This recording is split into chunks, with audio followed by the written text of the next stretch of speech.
Hello everyone, I hope you are well. I wanted to cover this article that I've had open in my browser for a few days, as always, from the Klarna CEO, or about the Klarna CEO, Sebastian Siemiatkowski, if that's how you pronounce it. Why we loathe the tech lord, and I thought it could be quite interesting. I just think this picture's hilarious, by the way. I don't know why he's doing this. But he's been in the news recently because he's been, talking about AI. And this feels like clickbait. It's now distressed that AI will replace his job. But anyway, let's get into it. I've not read this article, so hopefully it's good. Thank you, Bren O'Neill.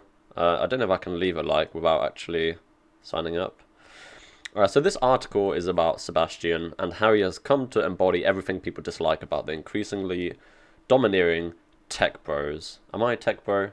I guess I'll let you decide. I try not to be a tech bro. That have now become tech lords. Yeah, I mean, they've been lords for ages, since the early 2000s, I've got a coffee here. Mm.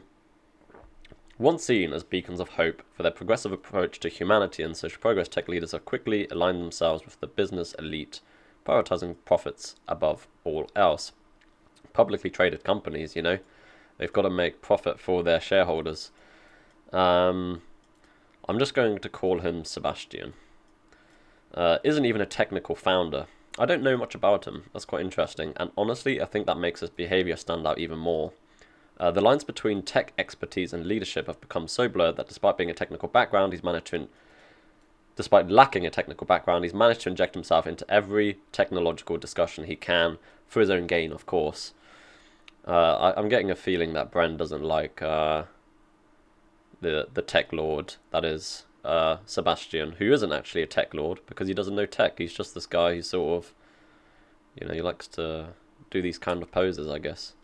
So he made big headlines during Klarna's US expansion when the company was burning through $100 million per month. That's crazy. But I'll need to look into this. Burning through 100 million. I'm just wondering, based on what Klarna is, if that's disingenuous. I'll have to read it, because obviously the whole business model is they take the hit up front, right? So you want to buy something for $100, but what they're going to do is they're going to pay for it, and then you're going to give them, I don't know, $25 a month or $10 a month. So I feel like at any given month, they're obviously going to be making a loss. Unless, they have a month where lots of people are paying them back. But I think that's right. I might be wrong. I need to think about it a bit more. But it sounds right in my head that they, at any given month, they'd probably be losing more money than they're making. But long term, they would be making that money back somehow. I don't know if they pay interest, actually. I've never used it. So let that sink in. $100 million a month with a total net loss of 100 billion. By the way, losing money is really common with, big tech companies, new tech companies. Total net loss of a billion for 2022. Okay, that sounds quite significant. But again, that could just demonstrate massive growth. I'm not defending him, by the way. I just don't know. I believe this is hard to stomach as a regular person, especially when you know the play is to recoup this money from financially vulnerable people as they capitalize on consumer debt. I guess so. I don't know how else they would make money except for charging for their service. I thought, yeah, I don't know how they actually make money. I'm guessing that's what they do, but it's not. Yeah. Should we check it out? Like, what is? I don't actually know what their business model is, but I'm guessing that it's obviously like you pay a bit more. Shop securely. I don't care about that. I don't care. How does Klarna work? Choose Klarna checkout. Choose your payment option. Pay in 3, interest 3. So it's interest free. Or pay. Where you can pay in full, pay in interest-free installments, or pay in 30 days. Like, what's the pricing? That's like what I care about. Klarna pricing. I know that sounds silly. How much does it cost to use Klarna?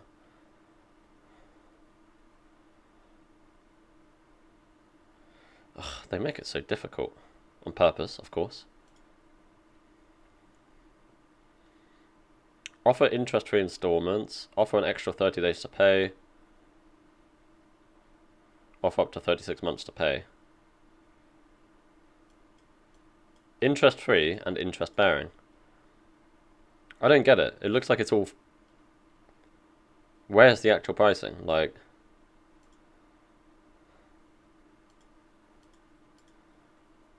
Anyway. I'll...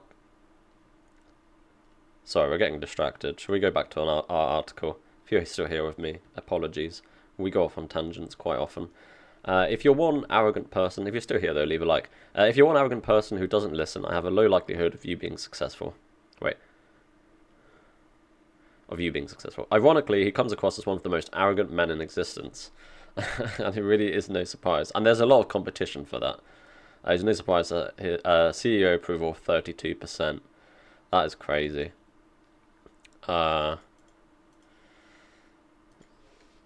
Best and worst CEO approval ratings.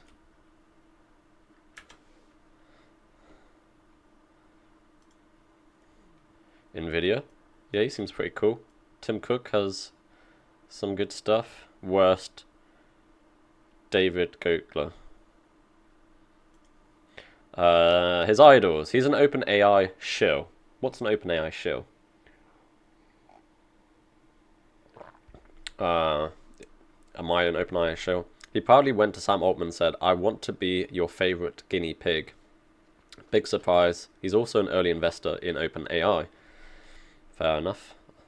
It would be great to be able to be an early investor and stuff. He's a Musk fanboy. He once referred to himself as the Elon Musk of retail credit. You know Elon's whole platform X. I mean, it's a long way away and obviously lost a lot of people, but he wants to do all of those things, I think. He wants the platform to do everything. Actually, I want to build a website that does everything, but that's more as a joke. I actually started a series at some point ages ago that I need to get back to it. I got distracted, as always. On another big surprise, he's also an investor in SpaceX. I feel like you kind of have to be an Elon Musk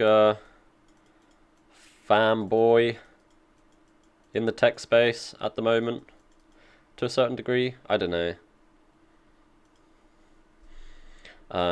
Has been taken, so Simon, is that his name? Or am I just making that up? Sebastian has been making waves recently with his over-the-top claims about AI, I feel like everyone's been doing that, and its imminent ability to replace people in the workforce. Yeah, he did say that they haven't been hiring for a year. I do remember him saying that, despite currently advertising 38 open positions. But to be fair, again, he did say that there's still positions that they just haven't been hiring. And I've heard a lot of people talking about ghost jobs. At worst, he's outright lying. At best, he is contributing to the problematic practice of posting ghost jobs. Yeah, we should crack down on ghost jobs.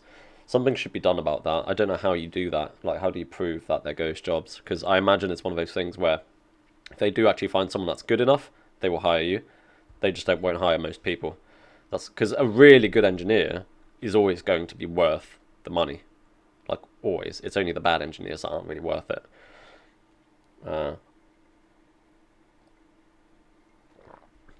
So Sebastian claimed that, I guess I can say his name, Siemiatkowski, I think is his name, Siemiatkowski, claimed that a single AI agent could replace the work of 700 human agents.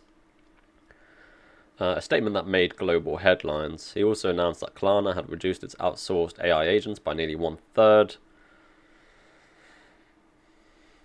However, the companies are just, I don't even know what they mean by that. Are they using AI agents? I feel like they're not actually agents. We kind of looked at the definition of an agent in the previous video, and I don't think anyone's really using agents yet. The company adjusted operating expenses 2024 decreased by about 2%. That, yeah, you could make that up from just firing a couple people, probably. Well, not a couple people. Actually, I'm probably wrong there. That's quite a good cut. Cutting expenses by 2%, but that could also be like moving to different cloud providers and stuff like that. I can't help but feel there's something more calculated and nefarious going on here. Klarna seems to be riding the AI hype train, not just to stay relevant, but to convince investors that they're ahead of the curve. Probably, it's all about boosting their image. Just 2 years ago, about their IPO. Are they not even IPO'd yet? They're not publicly traded. I didn't know that. Something. I'm just gonna open ChatGPT because sometimes it's good. Or I could use Perplexity, I guess.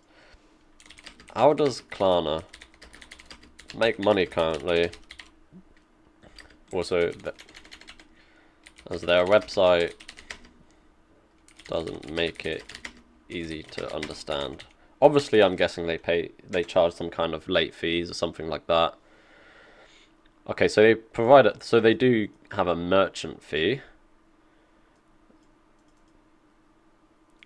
Give me some numbers.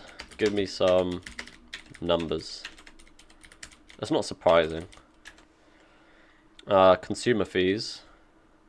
Free for consumers when paid on time. They charge fees for missed payments or late fees. Okay, so that's pretty standard. Financial costs. Okay, yeah. I mean, it's quite... Yeah, I mean, all of these things I could have guessed. But I just wanted to actually make sure rather than just assuming. Burn through 100 million. We don't have to read all of this. I don't know why there's some weights there and a bowling pin. Like, what is this picture? Okay. Shoppers join, retailers follow. 1 billion annual loss. Oh, go away.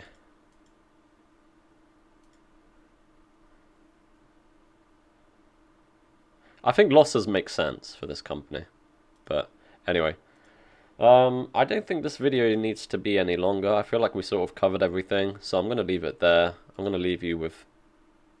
I mean... it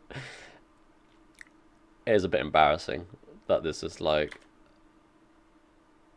his public image, I guess. I don't know. Each their own. Maybe someone told him to do that. Alright. Leave a like, subscribe. Thank you.